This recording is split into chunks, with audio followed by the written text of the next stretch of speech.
ಚಿತ್ರದುರ್ಗ ಜಿಲ್ಲೆಯ ಹಿರಿಯೂರು ಸಮೀಪದ ಗೊಡ್ಲತ್ತು ಗ್ರಾಮದ ರಾಷ್ಟ್ರೀಯ ಹೆದ್ದಾರಿ 48ರಲ್ಲಿ ಇಂದು ಬೆಳಗಿನ ಜಾವ ಸಂಭವಿಸಿದ ಭೀಕರ ರಸ್ತೆ ಅಪಘಾತ ರಾಜ್ಯವನ್ನೇ ಬೆಚ್ಚಿಬೀಳಿಸಿದೆ.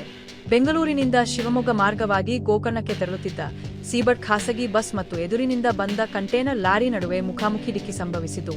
ಅಪಘಾತದ ತೀವ್ರತೆಗೆ ಬಸ್ ಸಂಪೂರ್ಣವಾಗಿ ಹೊತ್ತಿ ಉರಿದಿದೆ. ಡಿಕ್ಕಿಯ ಪರಿಣಾಮ ಬಸ್ನ ಡೀಸೆಲ್ ಟ್ಯಾಂಕ್ಗೆ ಬೆಂಕಿ ತಗುಲಿ ಕ್ಷಣಾರ್ಧದಲ್ಲಿ ಬಸ್ ಅಗ್ನಿಗೋಳವಾಗಿ ಮಾರ್ಪಟ್ಟಿತು. ಬಸ್ನಲ್ಲಿ ಒಟ್ಟು 29ರಿಂದ 32 ಪ್ರಯಾಣಿಕರು ಇದ್ದರು ಎನ್ನಲಾಗಿದ್ದು 21 ಮಂದಿಯನ್ನು ರಕ್ಷಿಸಿ ಆಸ್ಪತ್ರೆಗೆ ದಾಖಲಿಸಲಾಗಿದೆ. 6 ಮಂದಿ ಗಾಯಗೊಂಡಿದ್ದು ಹಿರಿಯೂರು, ಶಿರಾ ಹಾಗೂ ತುಮಕೂರು ಸರ್ಕಾರಿ ಆಸ್ಪತ್ರೆಗಳಲ್ಲಿ ಚಿಕಿತ್ಸೆ ಪಡೆಯುತ್ತಿದ್ದಾರೆ. ಅಪಘಾತಕ್ಕೆ ಕಾರಣವಾದ ಕಂಟೇನರ್ ಲಾರಿ ಚಾಲಕ ಕುಲದೀಪ್ ಯಾದವ್ ಸ್ಥಳದಲ್ಲೇ ಮೃತಪಟ್ಟಿದ್ದಾರೆ. ಮೃತದೇಹಗಳನ್ನು ಚಿತ್ರದುರ್ಗ ಜಿಲ್ಲಾಸ್ಪತ್ರೆಗೆ ರವಾನೆ ಮಾಡಲಾಗಿದ್ದು ಶವಗಾರದ ಬಳಿ ಪೊಲೀಸ್ ಭದ್ರತೆ ಹೆಚ್ಚಿಸಲಾಗಿದೆ.